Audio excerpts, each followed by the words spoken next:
Hello दोस्तों, स्वागत है आप सभी का। आज के इस वीडियो के अंदर एक जो क्वेरी थी वो एक बात को लेकर थी कि अगर राहु जैसा ग्रह बुध को प्रभावित कर दे तो इसे किस सेंस में लेना चाहिए। क्या इसके प्रभाव के कारण हम ये कहेंगे कि किसी व्यक्ति की मानसिकता में कोई प्रॉब्लम आ रही है, या फिर जो बुध का प्रभाव है वो राहु के साथ मिलके किसी की बुद्धि को और भी ज्यादा तीव्र बना देगा। ठीक है, इसके अंदर सबसे पहले जो डिस्कस कर रहा हूं ये नाड़ी शास्त्र से है कि नाड़ी के हिसाब से यदि राहु और बुध एक साथ आ जाएं तो उनका क्या मत है। और फिर इसके अंदर एक चीज और मिक्स करेंगे, वो ये कि इस प्रभाव के साथ साथ हमें राशि के प्रभाव को कैसे समझना है। तो सबसे पहले देखते हैं कि जो हमारे बड़े बुजुर्ग थे यानी उनका भृगु नाड़ी सिस्टम के हिसाब से क्या एक आदेश या अंदेशा है राहु और बुध यदि एक साथ हो तो। जिन भी लोगों की कुंडली में राहु और बुध एक साथ होते हैं ऐसे लोगों के जीवन में शिक्षा के क्षेत्र में पढ़ाई के समय कोई ना कोई अड़चने, कोई ना कोई बाधाएं उत्पन्न होती हैं। ये पहला मत है।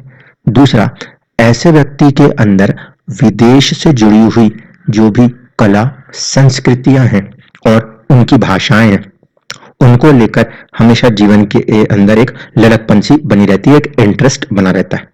ऐसे लोग फोटोग्राफी हो, रिसर्च हो या ऑडिटिंग के कोई भी काम हो, उनके अंदर काफी ज्यादा अच्छे बारीकी से चीजों को पकड़ के निकाल सकते हैं। ऐसे लोगों का अच्छा राइटर बनना, जर्नलिस्ट बनना, इसको भी यहाँ पे कहा जा सकता है। और ऐसे ही लोगों के साथ जीवन में सबसे ज्यादा चीटिंग्स होने की भी संभावना रहती है। तो देखिए, सबसे पहली बात यहाँ पर जब उन्होंने एजुकेशन की बात कही है तो बुध यदि राहु केतु एक्सेस में आ जाए तो बुध ही हमें कहीं ना कहीं हमारे बुद्धि के बल को दर्शाता है। और जिस स्थिति में हम बात करें कि राहु केतु के एक्सिस में बुध देव आ जाएंगे तो हम ये कह सकते हैं कि व्यक्ति के मस्तिष्क के अंदर बहुत सारे विचार उत्पन्न हो जाएंगे। एजुकेशन का सबसे पहला फंडा ये है कि आपको किसी एक चीज पे कंसंट्रेट होना है। जब तक दिमाग किसी एक चीज पे कंसंट्रेट नहीं होगा तब तक आप अपने जीवन में किसी भी प्रकार की विद्या का फायदा नहीं उठा सकते। क्योंकि अगर मस्तिष्क किसी चीज को लेकर फैल गया तो आप किसी चीज को प्रॉपरली समझ नहीं सकते। तो जब बुध के साथ राहु आता है ऐसे बच्चों के अंदर देखने को मिलेगा उनकी कलात्मक क्षमताएं इतनी ज्यादा हो जाती हैं कि व्यक्ति एक चीज के साथ 15-20 चीजें और सोचने लगता है। ऐसी कंडीशन में जो एक कोर होना चाहिए चीज को पकड़ने का वो हासिल नहीं हो पाता, इसलिए एजुकेशन में प्रॉब्लम कही गई है। जबकि ऐसा ब्रेन एक एक्स्ट्रा ऑर्डिनरी ब्रेन हो सकता है, इसमें कोई प्रॉब्लम नहीं। दूसरा, फॉरेन कल्चर्स लिटरेचर्स की बात हुई है तो जो राहु है वो विदेश के तत्वों को दर्शाता है और कहीं ना कहीं बुध जो है वो हमारे बुद्धि को दर्शाता है। और अगर हमारी बुद्धि फॉरेन की चीजों के साथ कनेक्टेड होंगी तो जाहिर सी बात है उनकी भाषाएं, उनके तौर तरीकों को सीखने के लिए ये अच्छा कॉम्बिनेशन है। जिन भी लोगों के पास राहु और बुध का कॉम्बिनेशन है, ये अगर राहु की राशियां या बुध की राशियां अच्छे फल कर रही हों तो ऐसी स्थिति में काफी अच्छे ट्रांसलेटर्स बन सकते हैं। फोटोग्राफी के अंदर राहु का पूरा रोल होता है और बुध हमारी बुद्धि है। यदि ये आपस में कनेक्ट हो जाए और ऐसी स्थिति में राहु ज्यादा स्ट्रांग हो जाए तब व्यक्ति का जो दिमाग है उसकी फोटोग्राफिक मेमोरी भी अच्छी होती है और उसके अंदर जो एक फोटोग्राफ लेने की कला है वो बहुत ही बखूबी निकल के आती है। फिर यहाँ पे बात हुई है चीटेड बाय ओन रिलेटिव्स। तो बुध जो है वो कहीं ना कहीं कुंडली के अंदर हमारे दोस्तों, हमारे बुआ या फिर जो फीमेल रिलेटिव्स हैं मदर से हटके उनको रिप्रेजेंट करता है। ठीक है, ऐसे स्थिति में अगर राहु उसको पीड़ित प्रभावित करेगा तो या तो व्यक्ति के फैमिली में किसी एक फीमेल फैक्टर के ऊपर प्रॉब्लम्स देखने को मिलेंगे।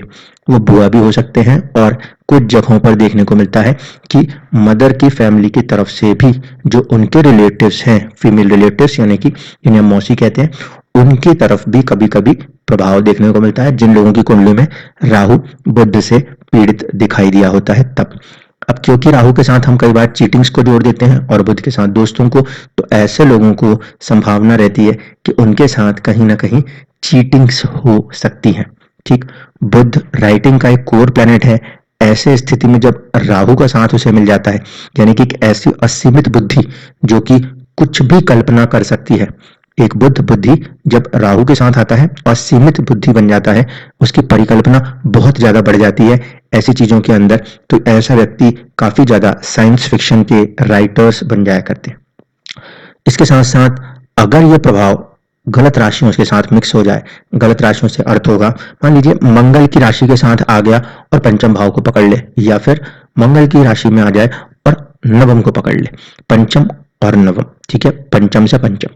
ऐसी स्थिति में कहीं ना कहीं व्यक्ति जल्दबाजी का नेचर मंगल के कारण दिखाएगा, बुद्धि मंगल की राशि के अधीन होगी तो भी जल्दबाजी दिखाएगी, और राहु की उत्तेजना जो है वो काफी बढ़ जाएगी स्पेक्युलेटिव गेन्स को लेकर।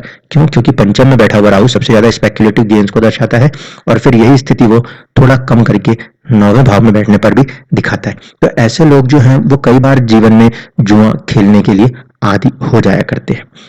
फिर बात आती है स्टमक प्रॉब्लम्स या ऐसी डिसीजेस जो जल्दी डायग्नोज ना हो, या स्किन एलर्जी। तो बुध के पास हमारे बुद्धि का, हमारे नर्वस सिस्टम का सीधा सीधा हैंड ऑन है, यानी कि वो हमारे जीवन में हमारे नर्वस सिस्टम को, हमारे बुद्धि को एक तरफ कंट्रोल कर रहा है, और दूसरी तरफ बुध के आधिपत्य जो है वो हमारे स्किन, हमारी त्वचा के ऊपर है। ऐसी स्थिति में त्वचा संबंधित रोग होने की संभावनाएं भी बन सकती हैं अगर बुध हद से ज्यादा पीड़ित हो जाए तब, या फिर वो व्यक्ति को कहीं ना कहीं बहुत ज्यादा सोच सोच के नर्वस भी करता हुआ दिखाई दे सकता है। तो ऐसी स्थिति में हम देख रहे हैं तो हम ये मान रहे हैं कि राहु और बुध की जो युति है वो 80% तो नेगेटिव ही जा रही है, लेकिन ऐसा नहीं है दोस्तों। देखिए, बुध पीड़ित होगा ये तो ठीक है, अगर राहु और बुध का कॉम्बिनेशन बनता है तो राहु बुध के अधीन होकर बुध को दुगना कर देगा। दूसरी चीज ये है कि कुंडली में इस बात को समझना आवश्यक होगा कि बुध की स्थिति क्या है। बुध की स्थिति किसी भी प्रकार से नीच ना होनी चाहिए, पहली बात। अगर बुध नीच हुआ और फिर राहु केतु एक्सिस में आ गया तो फिर तो वो बहुत मुश्किल हो जाएगा, एक। दूसरा, अगर राहु और बुध की युति हो रही है और राहु मंगल की राशि के अधीन है तो फिर बुद्धि में उग्रता के प्रभाव बढ़ जाएंगे, क्योंकि राहु यहाँ पे मंगल को भी ले लेगा राशि में बैठ के, और फिर वो बुध को पीड़ित कर देगा। वो उसके लिए एक प्रकार से शत्रु ग्रह के रूप में देखा जाता है। ऐसी स्थिति में जब हम कहते हैं ना कि व्यक्ति का जो पराक्रम है मंगल और उसकी बुद्धि है, ये दोनों के बीच में समन्वय खत्म हो जाता है, तो व्यक्ति को यहाँ पे समझना आवश्यक रूप से पड़ता है, नहीं तो बहुत ज्यादा मेंटल स्ट्रेस देखने को मिल जाएगा। इसी तरीके से मान लीजिए कि ये युति शुक्र की राशि में बन जाए, शुक्र की राशि यानी कि वृषभ या तुला में बनेगी। अगर ये वृषभ में बनती है तो सेविंग्स को लेकर बुध भी शुक्र की राशि में ओके ओके है और राहु भी वहां पे ओके ओके, लेकिन इस कॉम्बिनेशन के बनने पर बुध 3 नंबर की राशि आपकी कुंडली में जहां कहीं भी आती होगी उससे बाहर में हो जाएगा। तो अपने एक भाव को थोड़ा सा कमजोर करके, उसके फलों को थोड़ा सा कमजोर करके, ऐसे लोगों को लाइफ के अंदर जो बचत होती है, जो सेविंग्स होती है, उससे जुड़े हुए बहुत अच्छे मैनेजमेंट्स सिखा दिया करता है। यही प्रभाव मान लीजिए 7 नंबर की राशि में यदि बनता है तो 7 नंबर की राशि में ऐसे प्रभाव बनने से जीवन के अंदर ऐसे लोग दूसरे लोगों के रिलेशनशिप्स के काउंसलर बन के काम करते हुए भी नजर आ सकते हैं। दूसरी तरफ से 7 नंबर की राशि जो है वो व्यापार को दर्शाती है, तो वहां पर ये स्थिति जीवन के अंदर कई बार व्यक्ति को एक अच्छी व्यापारिक बुद्धि और उसके लिए भी ये कह लीजिए कि बहुत ही कैलकुलेटिव ब्रेन देने की ताकत दिखा देता है। अच्छा, ये नेगेटिव कहां पे पड़ता है? ये नेगेटिव पड़ जाता है मीन राशि में जाके। जैसे ही राहु मीन राशि में बैठेगा, उस राहु के कारण व्यक्ति में एक चैरिटी का तत्व आ जाएगा नेचुरली, और बुद्धि हो रही है नीच। तो ऐसे व्यक्ति जीवन में कई बार गलत जगहों पर अपने चैरिटीज के कारण दान दे बैठते हैं। उस फॉर्मेशन में अगर हम देखेंगे राहु और बुध का कॉम्बिनेशन बन रहा है, लेकिन राशि जो आ रही है वो बुध से फ्रेंडली नहीं हो, मंगल की राशि हो जाए या वो नीच हो जाए, मीन राशि हो जाए, ऐसी अवस्था में ये कॉम्बिनेशन बुध को पीड़ित करके व्यक्ति को एक प्रकार से मानसिक रोगों की तरफ खींचने की कोशिश करता है, या ये समझ लीजिए कि अज्ञात भय की स्थितियों को जीवन के अंदर उत्पन्न करने की कोशिश करने लगता है। धन्यवाद।